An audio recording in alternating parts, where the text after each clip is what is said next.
The Best Picture winners from the 1980s. What about them? We are continuing the series that has already seen 5 decades. The 1980s is a very iconic decade in film. It might just not always be represented by the Oscars, with some peculiar winners looking back at it today. From epic biographical dramas to strong Vietnam War films, and from smaller brotherly stories to even more epic biographical dramas. Let's get into it! Please help your favorite average movie guy get to 1,000 subscribers by subscribing right now. Ordinary People, 1980. Directed by Robert Redford, his directorial debut, and starring Donald Sutherland, Mary Tyler Moore, Judd Hirsch, and Timothy Hutton, this drama film follows a teenage boy, Conrad Jarrett, who is grappling with guilt and depression after a tragic event involving his older brother. His parents, Calvin and Beth, struggle to cope in different ways. Calvin tries to understand and support his son, while Beth avoids confronting painful emotions. As Conrad begins therapy, tensions within the family rise, revealing deep-seated issues that threaten to tear them apart. The film received widespread acclaim for its realistic portrayal of grief, mental health, and family dysfunction. Critics praised Redford's subtle direction and the strong performances. While some found its heavy themes difficult, most viewed it as a powerful and emotionally honest drama. The film was nominated 6 times at the 53rd Academy Awards, winning 4. Best Picture, Best Director for Redford, not bad for a first film. Best Supporting Actor for Hutton, becoming the youngest winner ever at age 20, and Best Adapted Screenplay. It beat Coal Miner's Daughter, The Elephant Man,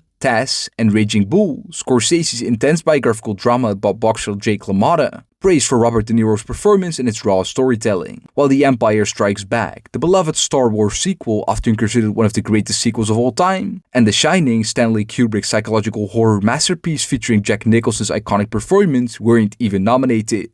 Ordinary People is still highly regarded today, while probably not being the deserving winner due to not being culturally dominant like the other films from the same year. It remains an auspicious debut that deftly observes the fractioning of a family unit through a quartet of superb performances. About what? Not about anything. Chariots of Fire, 1981. Directed by Hugh Hudson and starring Ben Cross and Ian Charleson. The historical drama follows the journey of 2 British athletes, Harold Abrahams and Eric Liddell, as they prepare for the 1924 Paris Olympics. Abrahams, a Jewish sprinter, faces prejudice and personal struggles, while Liddell, a devout Christian, refuses to run on Sundays due to his religious beliefs. The film explores their contrasting motivations as well as the pressure they face in pursuit of Olympic glory.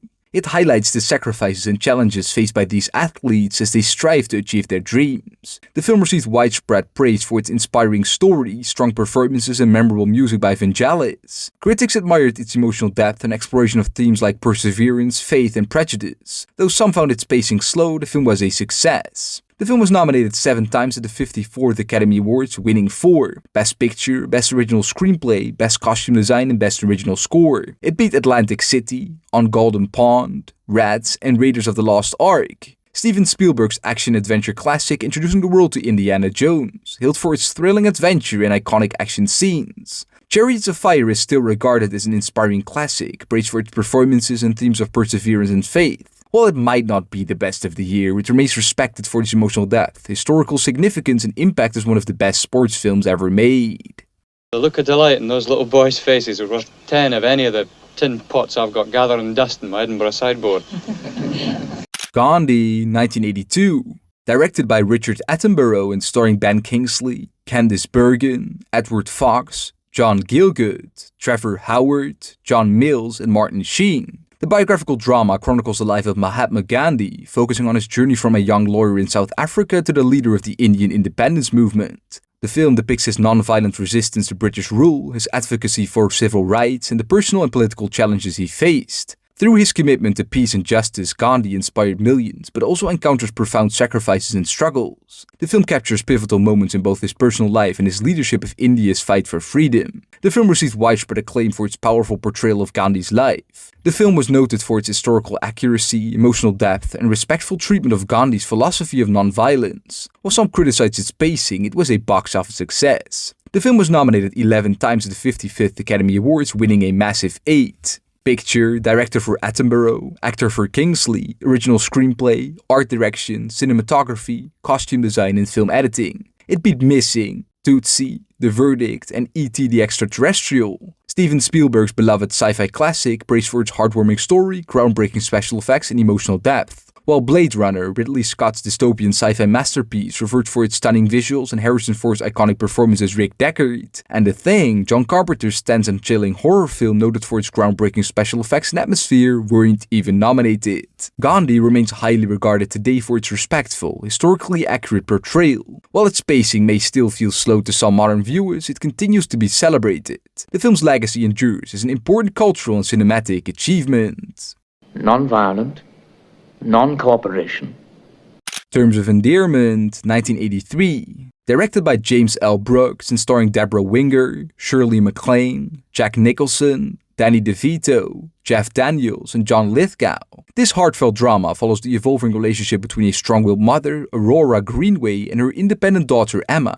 Spanning several decades, the story explores their deep, yet often complicated bond as they navigate love, marriage, personal ambitions, and life's unexpected challenges. Along the way, they encounter a range of colorful characters, including Aurora's charming but unpredictable neighbor and Emma's devoted yet imperfect husband. The film was praised for its mix of humor and heartfelt drama, with standout performances from its cast. Critics and audiences appreciated its emotional depth and relatable characters. It was a major commercial success, becoming the second highest grossing film of the year. The film was nominated 11 times at the 56th Academy Awards, winning 5. Best Picture, Best Director for Brooks, Best Actress for MacLaine, Best Supporting Actor for Nicholson, and Best Adapted Screenplay. It beat The Big Chill, The Dresser, The Right Stuff, and Tender Mercies. While Scarface, Brian De Palma's intense epic about a Cuban immigrant's ruthless rise to power in the Miami drug trade, featuring an iconic performance by Al Pacino, and Return of the Jedi, the thrilling conclusion to the original Star Wars trilogy, bringing Luke Skywalker's journey to its climax, weren't even nominated.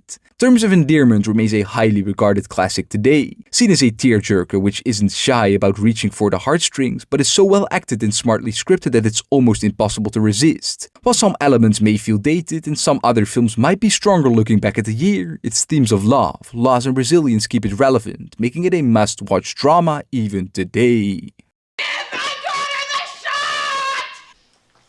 Amadeus, 1984. Directed by Milos Forman and starring F. Murray Abraham, Tom Hulse, Elizabeth Berridge, Simon Callow, and Roy Dotrice. This period biographical drama explores the rivalry between two composers in 18th century Vienna, Wolfgang Amadeus Mozart and Antonio Salieri. Told from Salieri's perspective, the film delves into themes of genius, jealousy, and ambition as he watches Mozart's brilliance unfold. Salieri struggles to understand why such extraordinary ability was given to the immature and eccentric Mozart instead of him. As their careers intertwine, Salieri becomes obsessed with Mozart's rise, leading to a deep and complex relationship that shapes both of their fates. Upon its release, the film was widely praised for its strong performances and lavish production. Critics appreciated the film's blend of drama and history, with its use of Mozart's music adding to its appeal. Overall, it was seen as a captivating and accessible exploration of classical music and genius. The film was nominated 11 times at the 57 Academy Awards, winning a massive 8. Picture, Director for Forman, Actor for Abraham, Adapted Screenplay, Art Direction, Costume Design, Makeup, and Sound.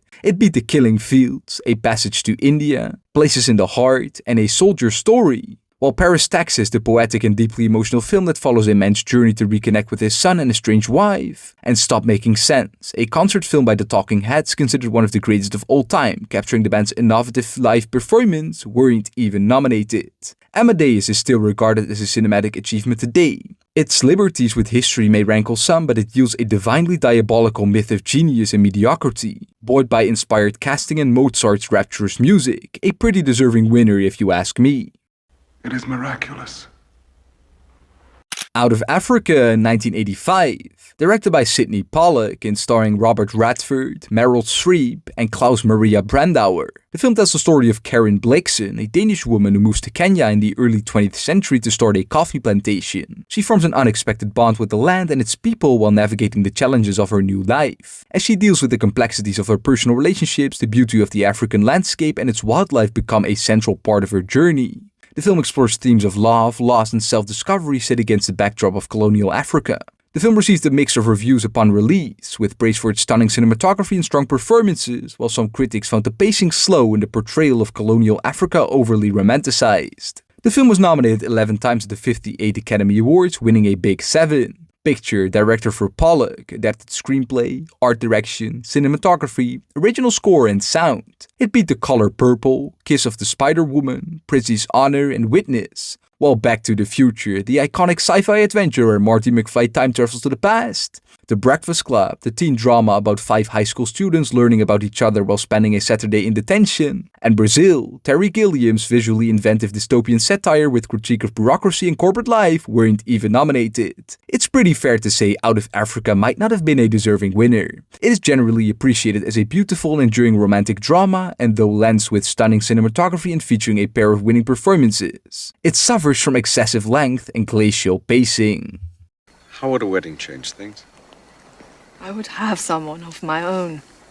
Platoon, 1986. Directed by Oliver Stone and starring Tom Berenger, Willem Dafoe, and Charlie Sheen. This war film set during the Vietnam War follows a young soldier named Chris Taylor, who volunteers to fight in Vietnam and is thrust into the harsh realities of war. As he navigates the brutal environment, Taylor becomes conflicted about the violence and moral ambiguity surrounding him. The film depicts his experiences with the men in his platoon, including the differing leadership styles of 2 sergeants and the emotional and psychological toll of war. Upon its release, the film received widespread critical acclaim for its realistic and raw portrayal of the Vietnam War. Audiences praised its intense combat scenes, emotional depth, and strong performances from the cast. It was a commercial success and became one of the most impactful war films of the 1980s. The film was nominated 8 times at the 59th Academy Awards, winning 4. Best Picture, Best Director for Stone, Best Film Editing and Best Sound. It beat Children of a Lesser God, Hannah and Her Sisters, The Mission and A Room with a View, while Aliens, James Cameron's sequel to Alien and a more action-heavy sci-fi horror film. Blue Velvet, David Lynch's surreal mystery exploring the dark underbelly of a seemingly idyllic small town, and Stand By Me, the coming-of-age drama following a group of boys on a journey to find a missing body, weren't even nominated. Platoon truly was one of the most deserving films of the year.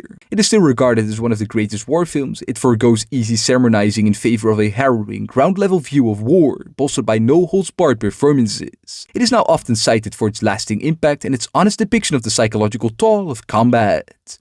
I think in front of the men, it's necessary for me to give the orders.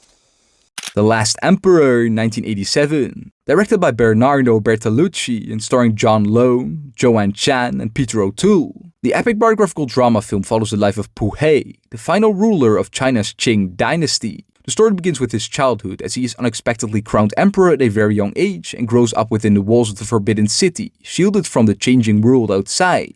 As he matures, he struggles with his role in a rapidly modernizing China, facing political upheaval, personal dilemmas, and shifting allegiances. The film authentically portrayed the life of Pu He, the last emperor of China, blending grandeur with an intimate character study. Audiences appreciated its epic scope, though some found its pacing slow. While there were debates about historical accuracy, the film was widely regarded as a visually and narratively ambitious masterpiece. The film was nominated 9 times at the 60th Academy Awards, winning all 9. Picture, director for Bertolucci, adapted screenplay, art direction, cinematography, costume design, film editing, original score and sound. It beat Broadcast News, Fatal Attraction, Hope and Glory, and Moonstruck. While Full Metal Jacket, Stanley Kubrick's Vietnam War film famous for its powerful portrayal of military life and psychological tension, and The Princess Bride, a beloved fantasy adventure known for its memorable quotes and charming story, weren't even nominated.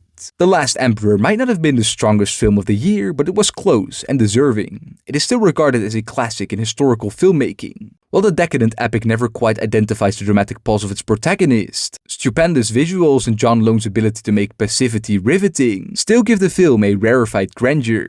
Cricket, where's the cricket? Ah, he is my friend, Your Majesty. Rain Man, 1988. Directed by Barry Levinson and starring Dustin Hoffman, Tom Cruise, and Valeria Golino. The road trip dramedy follows the story of Charlie Babbitt, a self-centered young businessman who discovers that his estranged father has left his fortune to an unknown beneficiary. As Charlie investigates, he learns about his older brother Raymond, an autistic savant whom he never knew existed.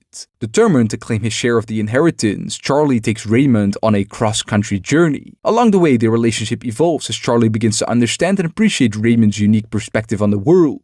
The journey challenges Charlie's priorities and changes his outlook on life. The film was widely praised for its strong performances and its sensitive portrayal of autism.